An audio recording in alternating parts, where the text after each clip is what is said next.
Welcome back to AP, World History Modern. Today we're going to begin our second day on Unit 8.6, Newly Independent States. And we're going to do a little skill practice. And our objectives today is to explain the political changes in the period from 1900 to present, how these political changes led to territorial, demographic, and nationalistic developments. And we're going to be looking a little bit at the demographic stuff specifically today. And explain some of the economic changes and continuities resulting from the process of decolonization. All right, and here are our standards from the College Board. All right, so just kind of keep in mind the contextual framework that we are running with. All right, so some of the major contextual developments of the 20th century. So always try to be making connections with the events that you're reading about for homework or that we talk about in class with these things. All right. So how did individuals and groups respond to the change and conflict that occurred in the 20th century? All right. So just with decolonization, the Cold War, right? All the other kind of variables that are out there. Nonviolence and nonviolent protests are going to be seen around the world. We've already talked about Gandhi, and we see the emulation of Gandhi's, ahimsa or nonviolent practices, in other places such as in the United States with the civil rights movement that we see in the 1950s and 1960s, and then later on in the 80s and early 90s with Nelson Mandela. And tomorrow's class, that's what we'll be looking at. All right. Other responses to power structures that we see popping up is looking at women taking more of a role in politics through initially suffrage and then other forms of direct protest during the 20th century. And of course, this is globally, is a West German image. Right, and of course, looking at the mothers of the May Plaza movement. And this movement was an Argentinian and a Brazilian, see it in Brazil as well, movement. And we're going to be looking at some Chilean examples of a women's movement as a form of direct protest as well. All right, but we're going to get started today. I'm doing a little kind of look in depth here at migrations. All right, so. The migrations of the former colonial subjects to the Imperial Metropoles, right? The former colonizing countries, the big cities, the major cities that existed there, right? And maintain cultural and economic ties between the colony and the metropole, even after the dissolution of empire. And so, with every time period, we definitely spend some time looking at migrations. The last time we took a kind of a close look at this would have been at the end of the time period 3 there, 1750 to 1900, looking at migration patterns, things like the Kangani system, debt peonage, indentured servitude, et cetera, et cetera. All right. This is kind of the last time we looked at it. So if you remember that, then that'll be helpful in understanding some of the stuff that we're going to be talking about today. All right. So but largely, right, we're going to do 3 kind of glimpses here. South Asians to Britain, Algerians to France, and Filipinos to the United States.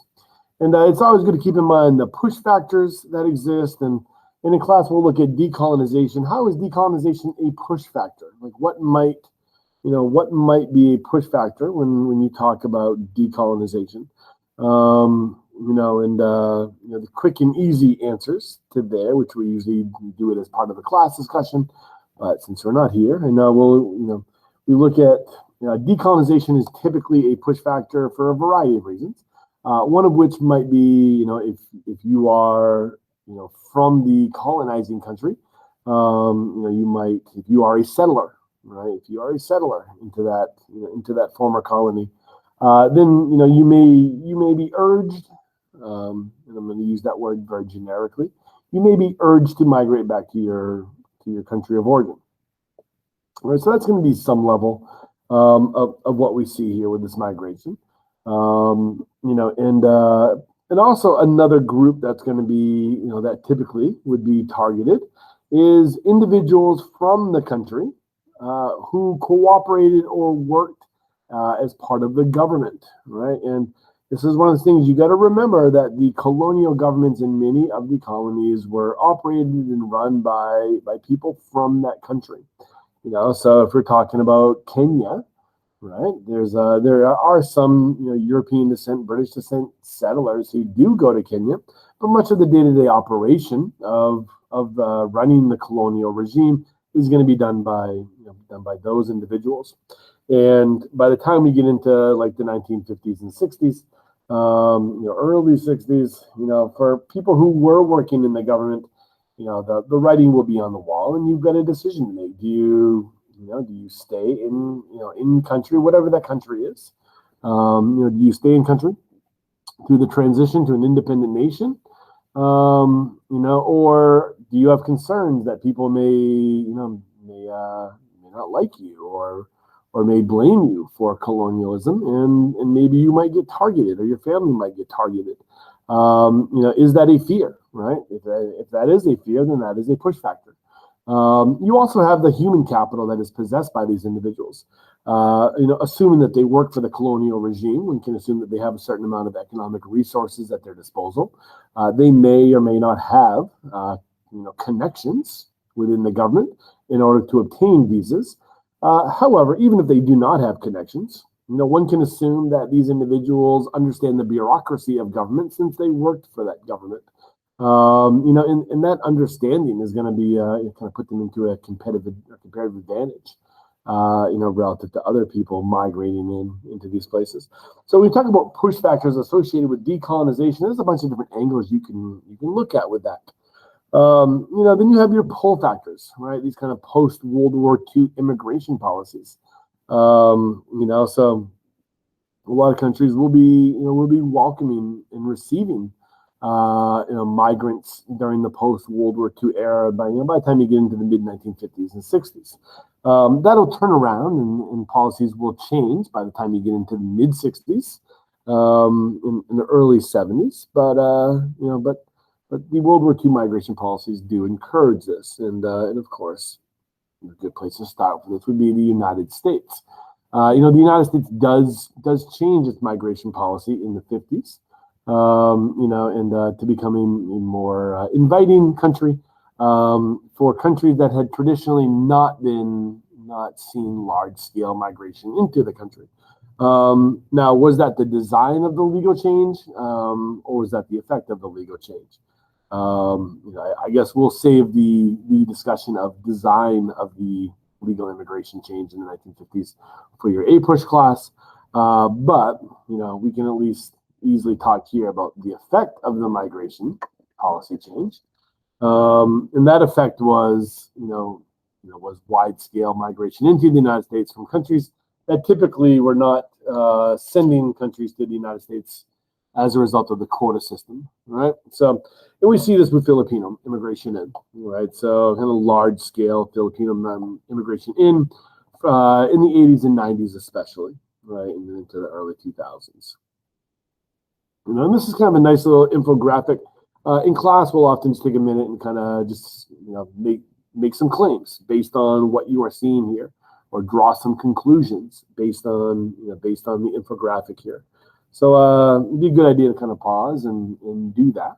All right. So generally, I'll ask the students once they've had a minute to absorb this map.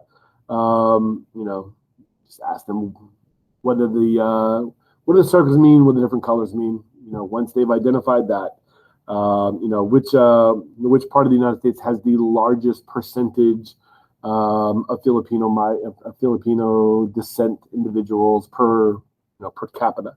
And just kind of interpret the information a little bit that way.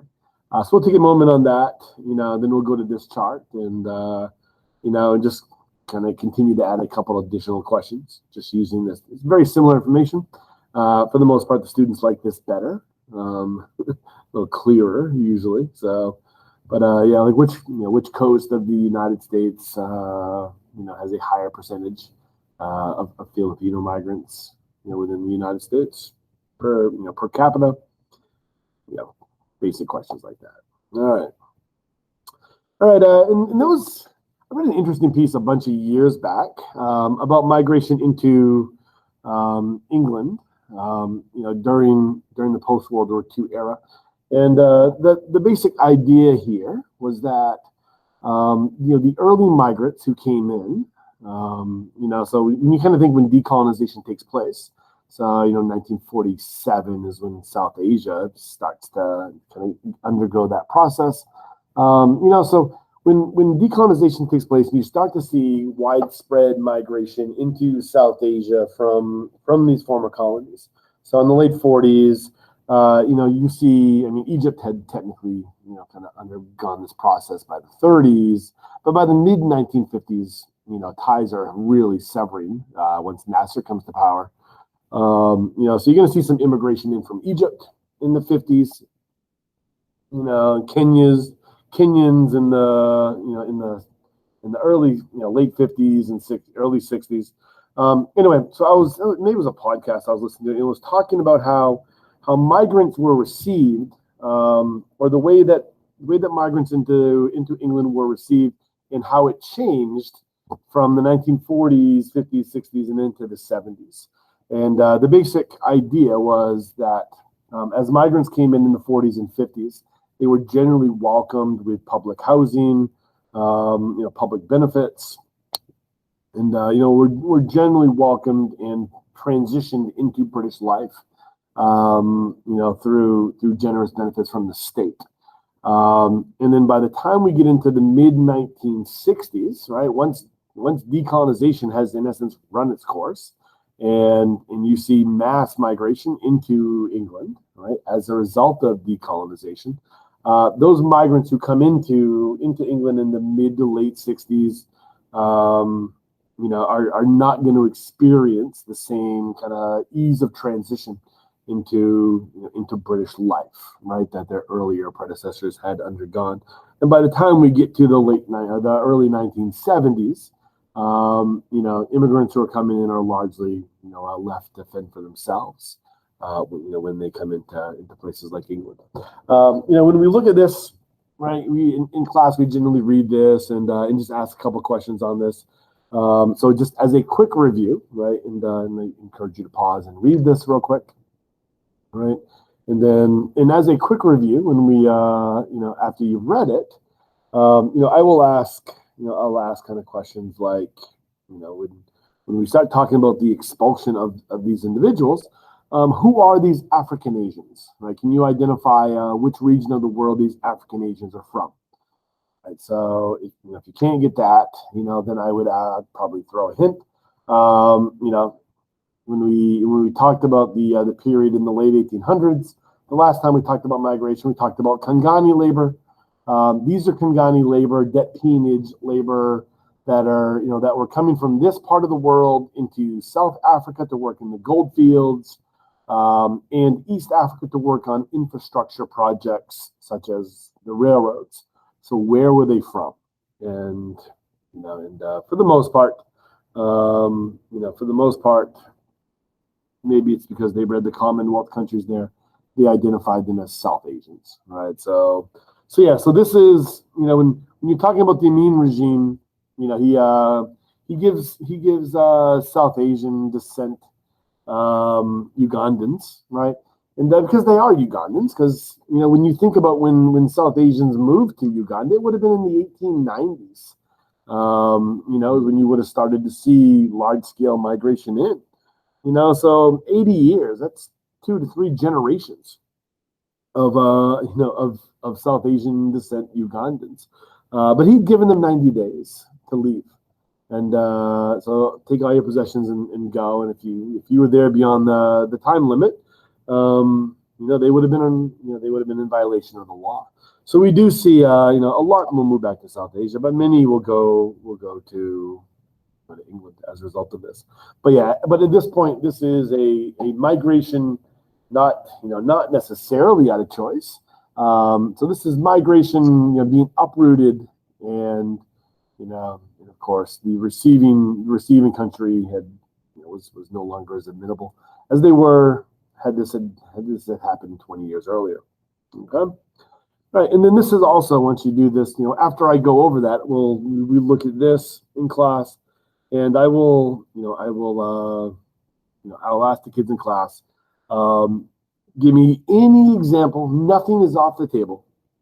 Give me any example of a twice migrant. Right? Give me one simple example of a twice migrant, where they were from, where they went to in the original migration flow, and then where they came from and where they went on their twice migrant route. So, go ahead and think about that if you have to. Hopefully, you're sitting there thinking to yourself, that's kind of a crazy thing to ask, since you just talked about Uganda. But I do that in class just to see who's kind of paying attention. All right. So anyway, Uganda, twice migrant, great example. All right. And same data, just different way of looking at it. All right. If you're talking about migration as well, the Algerian one is another kind of interesting example. Obviously the push factors out of there is it's a very bloody revolution. If you're talking about Algeria, obviously the Algerian revolt begins in May of 45. Literally the celebration to celebrate the surrender of Germany during World War II is going to break into violence at nightfall that night. And in 1962 is the early 60s is when things will wrap up in Algeria. So as far as migration in, if you're looking at migration into France from this, it's always good to kind of think about reaction in the home country to these kinds of things. So what was the reaction in France to migration coming into Paris and other major cities? What was the reaction there? And so here's a kind of interesting look. All right. And of course, if you follow the news at all, then you know that the issues in France regarding its ethnic enclaves and it's the legacy of migration is still a major issue in France to this day. All right, so let's do a quick little activity, a little skill building activity here. So an easy version is just kind of highlighting or underlining the evidence. Or if you want to challenge yourself a little bit better, then write 2 complete sentences showing how the words of the document prove the claim, right, without quoting the documents. All right, so and that's what we're going to do today. Is we just do the harder version, basically because I never print anything because it's a waste of paper. All right, so let's assume that we're working with an established claim, right? So even after gaining independence from colonial governments, newly created states sought to maintain ties with their former colonial governments. All right, so let's say that's a claim we're working on, claim that we're working with. Write 2 sentences showing how information from this document could be used to support that claim. Remember, no quoting from the document, and I always suggest 3 to 5 words, and then make the rest your own words in your explanation. Okay, so go ahead and do it for that document. And I'm going to move it on to the next one. And using the exact same claim, right? Take a couple more sentences and use this document as evidence to support this claim.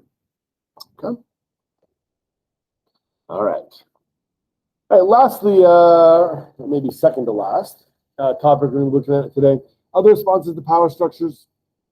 In the Allende regime in Chile. In the rise of through military coup d'etat in '73 of Augusto Pinochet, right, in his military dictatorship. And it's always good, it's always kind of good to remember that, when you look at this topic, there's a few things here that are going on in the Chilean example, of this Cold War era. One is sometimes the United States has fallen short of living up to its ideal of spreading John Locke-based self-determination. If that is one of our ideals, right? Assuming that it is. And, and of course, it is always good to, keep these in mind and remember these, right?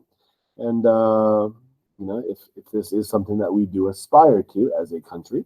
So when you look at places like Guatemala in 54, Chile in 72 and 73, you've got clear examples of CIA intervention in order to overthrow a democratically elected regime. In its stead or in its place is a military dictatorship. Right. So, or even thinking of what goes on with the Sandinistas in Nicaragua. Okay.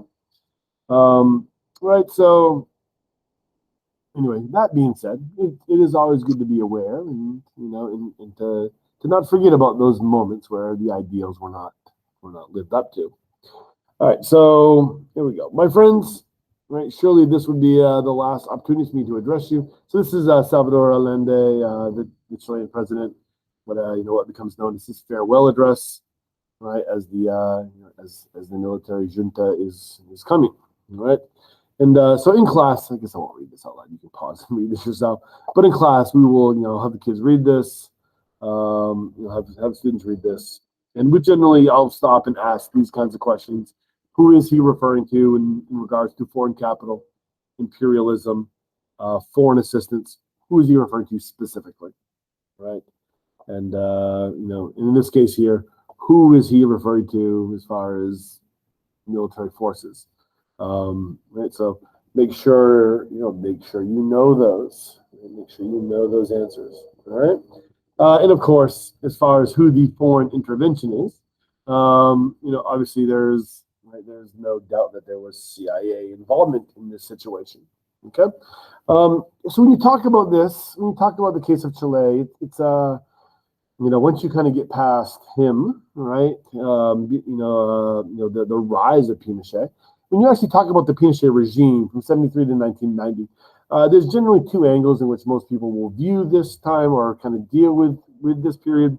One way is looking at the human rights issues, and there's a decent amount of human rights issues, regarding this, and that is a good way to kind of look at this topic, right? Is through that lens. So please, pause and read through this slide. All right. The other way in which the Chilean situation is often dealt with is looking at it through an economic lens. Kind of looking at this time period and and breaking this stuff down that way. And let me kind of show you if I can find. I guess I'll show you what I'm doing.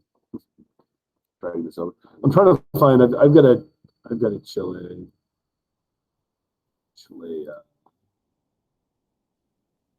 Hang on here. I don't remember where I would choose the wizard now. So I'm gonna sit here and surf my own website for just a moment. And I do want to kind of break down. I do want to kind of break down that data set, and I said, and there it is. All right, so when you look at Chile, right, during this time period, Chilean way to socialism. All right, when you kind of look at this economic impact, right? So we see an economic boom. Right? We see an economic boom from 76 to 79. Okay, lower inflation. And this is a close relationship to the United States, free market policies. This time period here, and I guess I thought I had more detail than that there. I guess I do not. All right. I guess I don't need anywhere there. All right. So what we see here happening under the Allende regime is a nationalization of industry, specifically the mining industry. And obviously this is going to, this is a large percentage of the Chilean economy. And Pinochet is going to re-privatize many industries. However, it becomes apparent that the mining industry is not going to get let go. And we do see an economic dip that takes place in the early 80s, because of other geopolitical factors. But overall, the 70s are after Pinochet comes to power, is an economic boom time, and the 80s are, the 80s especially and early 90s are a major boom time, right, for them. And so when you look at this time period, it's generally going to be viewed as, it's going to be viewed through the lens of economics and free market policies benefiting Chile, whereas the socialist policies were detrimental. Or you're going to be looking at it through the whole strongman, dictatorship, military dictator, human rights issues. Okay.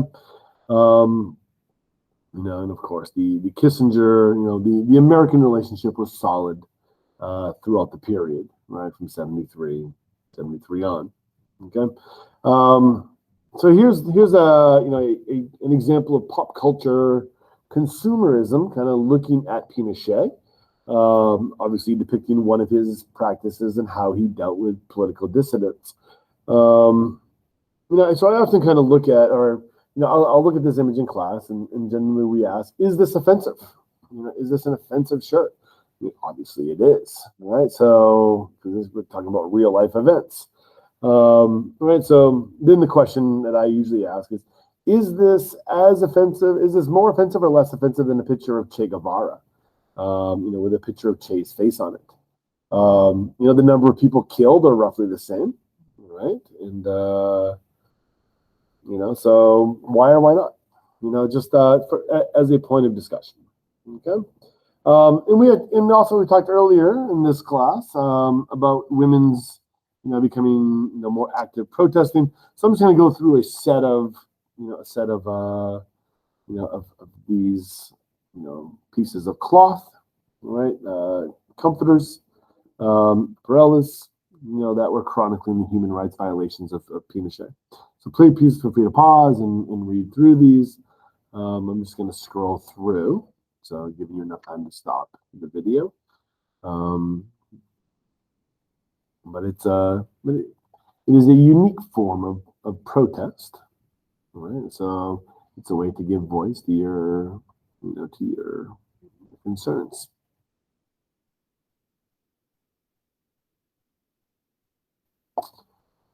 Right, this is a bit of a longer one. I find this kind of interesting. So an outward, an outward practice to call attention to their concerns. Okay. All right. March 11th, steps down. But still in the army. All right. One last little angle to look at today, and just want to spend a little bit of time on this. Other responses to power structures is some groups return to violence, and we see all kinds of examples of this. On my website, I do have a couple of ready examples that I'm not really going to talk about today, but like Shining Path is one in Peru. We're going to talk a little bit about Al-Qaeda today, and we're going to go over this information here. But there's a whole host of other examples. At the EPA in Spain, the IRA, right, the Irish Republican Army, throughout much of the 20th century, at least until the 90s, until George Mitchell negotiated the truce. Right, so there's all kinds of examples. FARC in Colombia would be another one. All right, but let's just kind of look at one today. We're just going to kind of glimpse at Al-Qaeda and just kind of talk about the Middle East as a whole. And of course how all these puzzles fit together. So here's a photograph from one of Saddam Hussein's palaces, right, trying to connect himself to the ancient history. Right, but if we're going to talk about Al-Qaeda, right, you need to understand the word Salafism. All right, so go ahead and just kind of take a minute and peruse through this because I don't really want to read through all this. You could make an argument, and you could establish some contextual framework. Kind of going back to the 1870s and early 1880s, to where provided the justification for why England took over Egypt. You could make a connection, to the Salafist movement, going back that far. But definitely the Salafist movement is structured and established by the 1920s in Egypt. It'll eventually be forced underground after a failed attempt to assassinate Gamal Nasser, right, in '54, and then at that point it becomes an underground organization, right? So it persists, but underground, right? And of course it'll live on. As an underground movement in Egypt specifically, but also, there are a number of intellectuals who are part of this movement that become college professors, and then we start to see the radicalization of students at universities, right? So, of course, one of those students will be Osama bin Laden, okay? And, so when we're talking about Salafism, right, obviously it's an underground movement, and in which it has presence in major universities at this point. But there is, there's a decent video on this, and maybe I'll put the link to this on my webpage just so you have it. It's a really good lecture, on the Duke University website that kind of runs through this. And one of the assertions made here is that 1979 is a transformative year within the Islamic world, right? And we see a dynamic shift in the Islamic world, or within Dar al-Islam, right, as a result of that shift, right? So two different views on the rise of Al-Qaeda. One of the views is that Salafism in Egyptian Saud claim, right, that there is a direct line of descent from the rise of Salafism, to Al-Qaeda, and in that, that was the primary thing that gave rise to it. Or there's another kind of claim about the rise of Al-Qaeda, is that 1979 was a catalyst year, and it was a unique convergence of events that led to a rise in a more reactionary form of Islam, okay, by a certain group. And so one of which, the first event there would be the Siege of Mecca, where you have a hostage crisis, 100,000 person plus hostage crisis, and the group of jihadis who held, that massive number of Hajj pilgrims in the city of Mecca, were from throughout the Middle East, but also some North American converts as well. Okay. So there's the Siege of Mecca as one of those kind of galvanizing events. A second one is the Iranian Revolution of '79, where we see the overthrow of the Pahlavi dynasty, right? So the Shah, right? You often just see him referred to as the Shah. The Shah once again, comes to power, right, through a coup d'état, right, with the support of British intelligence and the CIA. So we see the overthrow of the Shah by the Ayatollah Khomeini. And I always kind of found this interesting as well. I heard a piece on this once. I think it was Professor Bullitt from Columbia was talking, and what he was saying was that the Shah could have really at any time crushed out the Ayatollah and had him arrested, had him deported, or all of the followers there, could have easily taken care of the situation. However, the Shah himself was sick. He was dying of cancer. One of the thoughts on this is that the reason why he is overthrown is he enabled the situation to exist in his own country, because he was fearful of cracking down on the Ayatollah, because he was a religious leader and was afraid of judgment, right, upon the end of his life. And but anyway, the Iranian Revolution, right, will take place, and obviously this is a major galvanizing event. So we see the establishment of a theocracy in Iran, and it's also highly publicized, and because of the American hostage crisis that happens there, so that'll kind of galvanize the situation. And of course, the Iranian Revolution also results in a major war in the 80s against Iraq, and we'll talk about that in a second as well. Right, so major event with long-term consequences. And then, of course, you have the Soviet-Afghan War, right? So viewed by people like Osama bin Laden as a struggle that represents, right? So here we kind of have the dualistic thing, the outsiders versus people who belong there, godlessness, right, versus religion, right? So socialism is an atheistic, godless ideology. Materialism in virtue, right, versus virtue. Mechanized military might of the Western modernized world, right, the tanks and the helicopters, versus the virtuous strength of the young men who are willing to give their lives for beliefs, right? So when you deal with this, like these two especially, the implications of this are run for a decade plus. And, so by the time we get through this decade into the 90s, right, you will have these major networks established. Okay. And you'll see the rise of Al-Qaeda, right? So whether you just think it's Salafism and there's a direct line of descent, or if it's a convergence of these major revolutionary changes within Dar al-Islam that caused a radicalization, right, by some within Islam, right? And then we kind of get into Al-Qaeda itself. And, for me personally, because I guess I was in college in the 90s, when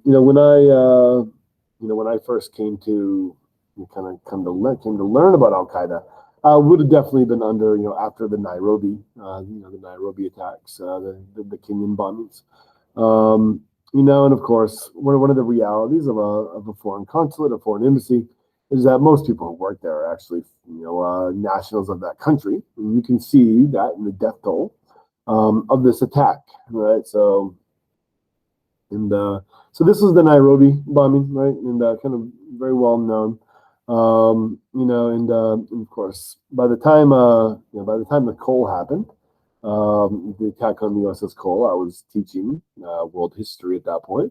And if you're not familiar with that case, that is there was a U.S. naval ship had gone into port in Yemen, and a group of suicide bombers had taken a small power boat and detonated themselves as they approached the U.S. naval ship.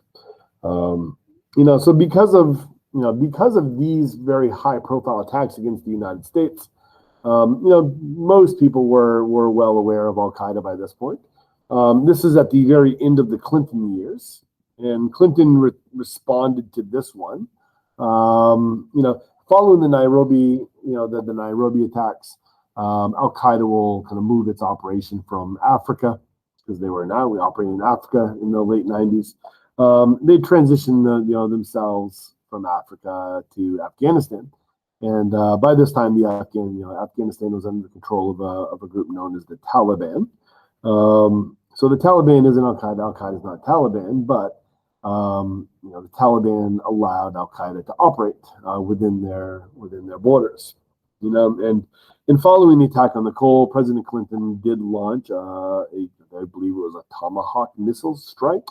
Dozens of missiles were launched into Afghanistan, and in targeting the Al-Qaeda training camps there.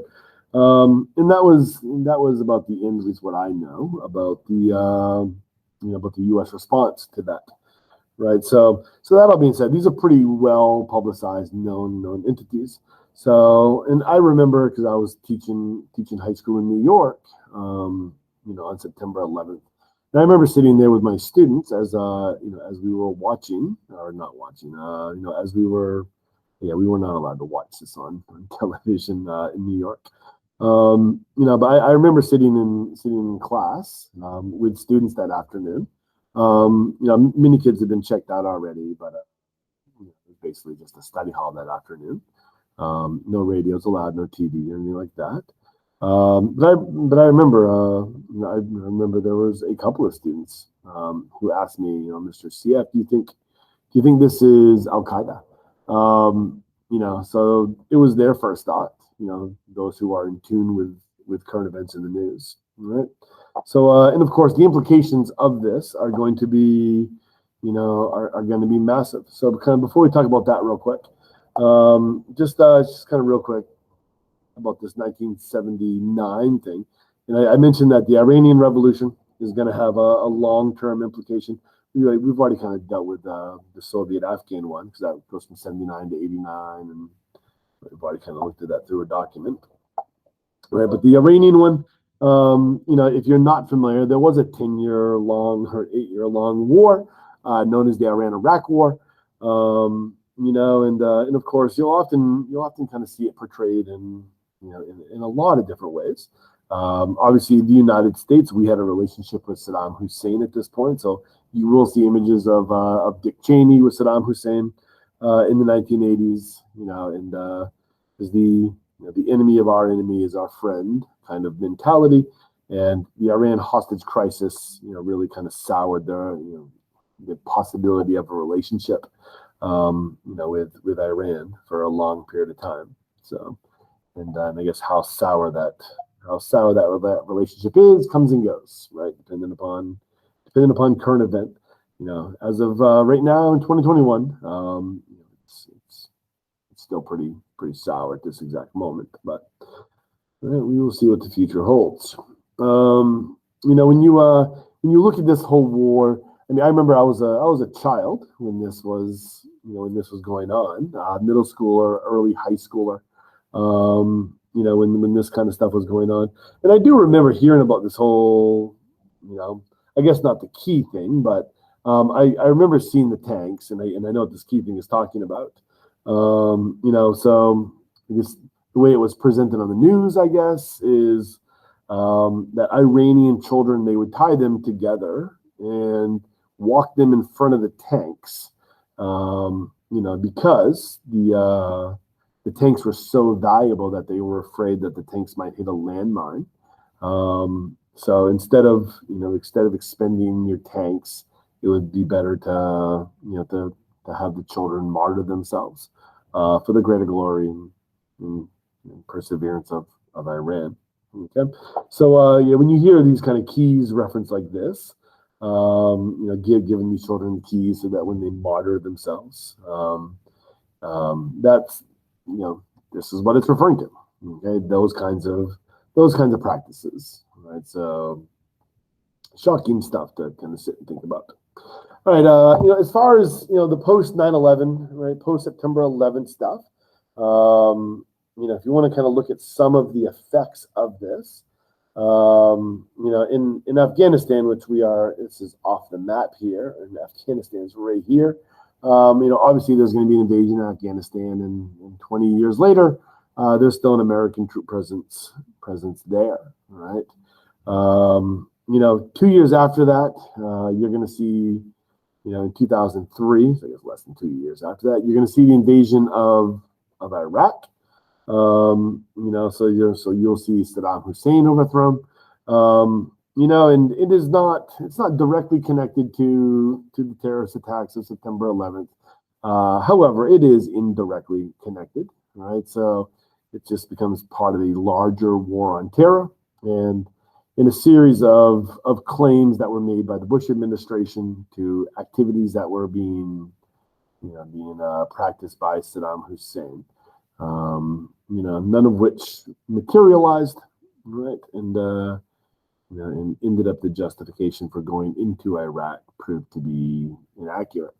Okay, and so and there's kind of an interesting kind of look at this now that we're kind of 20 years beyond September 11th now, is if these are the kind of existing governments in the Middle East at the time of September 11th, or just shortly thereafter, 2 years after, how have they fared?